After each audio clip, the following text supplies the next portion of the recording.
House to myself night again. Wife working late means it's classic action movie time. Still going through the Van Dammes, but running out. I tried to make a couple of videos early on where I talked about Van Damme's whole Golden Age oeuvre. And they were too long and too rambling and too drunk. And so one day I just made just a quick video, and that was a functioning process, and so that's how this became a series. In both of those early non-published videos, of which there are no remaining files whatsoever, I talked about sudden death. Now, sudden death, first I gotta talk about fucking Time Cop. What am I doing? Time Cop sucks now. And spoiler, I'm gonna announce that I'm watching Sudden Death next. Yeah, Time Cop sucks now. I talked a lot at the end of the last video about my expectations, because I've seen it a few times recently. And I talked about how I loved it when I was a kid, and it just gets worse and worse every time I watch it as an adult.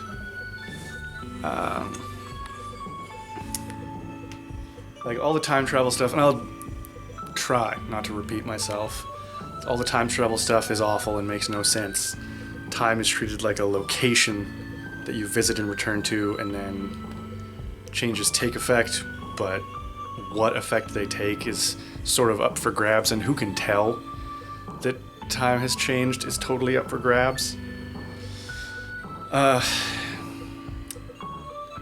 New things I noticed that I hate about it. The internal affairs officer and that portrayal is so weird and dumb, and then she's also someone to be rescued and mourned when she's killed, and just it's a crappy way to use characters. None of his friendships in the quote-unquote future truly matter. Like, they're supposed to be nice, they're supposed to.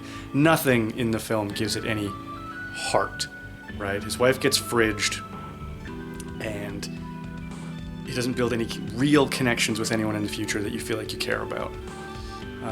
As I said before, the villain fucking sucks. There's never been anyone just not hateable enough, right? Like, he's a little bit smarmy and shitty, but like, I genuinely know people worse than that. They all work in real estate. And yeah, he's not scary. None of the henchmen are scary or cool. The main villain just wants to raise money for a presidential campaign. Who gives a shit?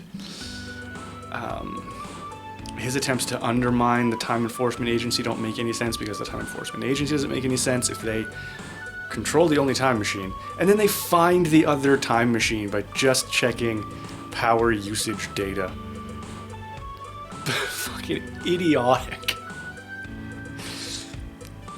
One thing to try and redeem the movie a little bit is I think I will, if I can, track down the comic books that it's based on, because watching it this time with that in mind and trying to find things to like or dislike about it, trying to find new stuff, it does seem like it cruises from beat to beat just for the sake of going beat to beat. Like, the story doesn't actually tie together, and I wonder if that's they took a long arc from a comic book and just hit those beats, and nothing has time to breathe or grow or make sense. And then, yeah, I'll still stand by those splits being funny and therefore likable. But that's it. It's otherwise a weird piece of shit movie that doesn't have a satisfying ending if you think about it whatsoever. And like, even if you don't, like, his wife dies before you get to know her. And like, this is just a movie problem in general. We just have to take it for granted that wife lovely, wife dead sad, wife back at the end good. Like, we, the audience, didn't actually get any time to care about her, right?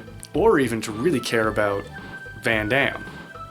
Like, we don't feel any loss when she dies vicariously through him, because we don't actually get to see them doing anything, like doing enough. Like, we don't care about their relationship. There haven't been any moments. It's just tropes, right? It's just shorthand communication to explain that we're supposed to care. So yeah, there's no emotionality to the ending, and there's no emotionality to anyone's deaths because they all get undone. So it's just, yeah, poorly, and like, you can go ahead and make a poorly made, poorly told story in an action movie if the action is good, but all this action is just okay. All the stuff at their inexplicably giant house that is just labyrinthian for these final fight scenes is just okay. It's a little weird that there's all these gunshots and people hanging off the roof and everything, and no one else in the neighborhood, wakes up. But yeah, there's not a lot of like cool fights. There's stuff that's supposed to be cool. All the stuff with freezing people. It's supposed to be cool that the guy gets sentenced to death and they return him to the part where he's falling out of the building. But what were they gonna do when they sentenced him to death for time manipulation? If he wasn't already like, were they gonna throw him off a different roof back in time? Were they gonna give him lethal injection? They just thought this will be fun? So yeah, it's a disappointing movie, and more so every time you watch it. That segues perfectly into talking about Sudden Death. Now, Sudden Death was a disappointment back in the day. This is one of the ones that I saw in theaters and was just starting to get old enough, like into my early teens, to start to be able to tell a good movie from a bad movie. And I walk into the theater being like, I don't think that was very good. And the scene with him on the ice stopping the goal bugged me even way back then as a kid, because I knew it just was forced, and their attempts to Chekhov gun it by having him say that he was a goalie made that it had to happen, but it served no story purpose. You could have just not mentioned it and not done it.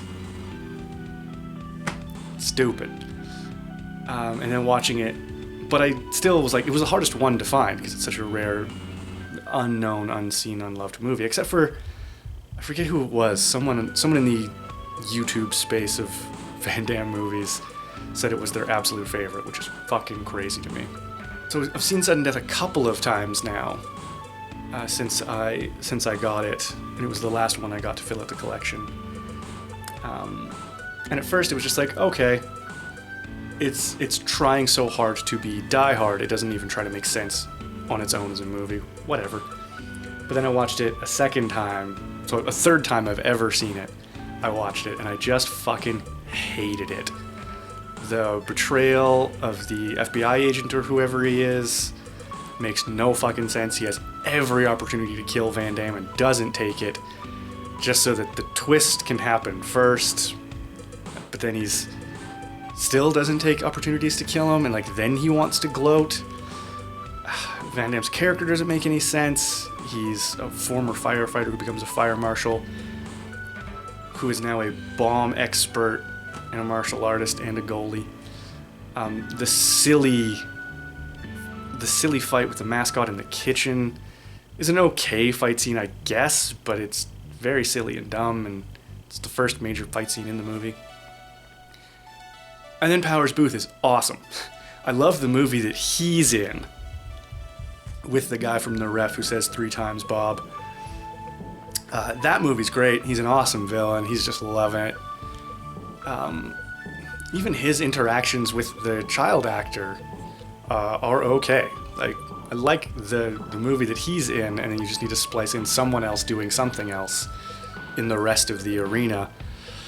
Because it just goes from and it's a thing I know about writers, is whenever they walk around to space, they start getting ideas. They fucking walk by their neighbor's yard and the neighbor's working on the lawnmower and they think, man, it would be crazy if that lawnmower turned on. Whoa, what a weapon a lawnmower is. And then you get that fucking scene in Point Break. So someone was just at a hockey game post Die Hard and was like, we could, isn't this also a cool space where if you use it unconventionally, it will seem unique and interesting? And they just jump from idea to idea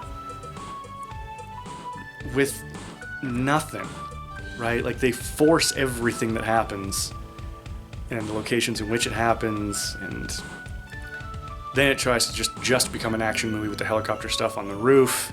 And I don't find it that thrilling that they dropped a helicopter onto the ice, because the thing that happened right before it was that back and forth shot with Powers Booth's face so awkwardly in the window. And the villain plan, again, like, it actually starts off as a pretty good plan.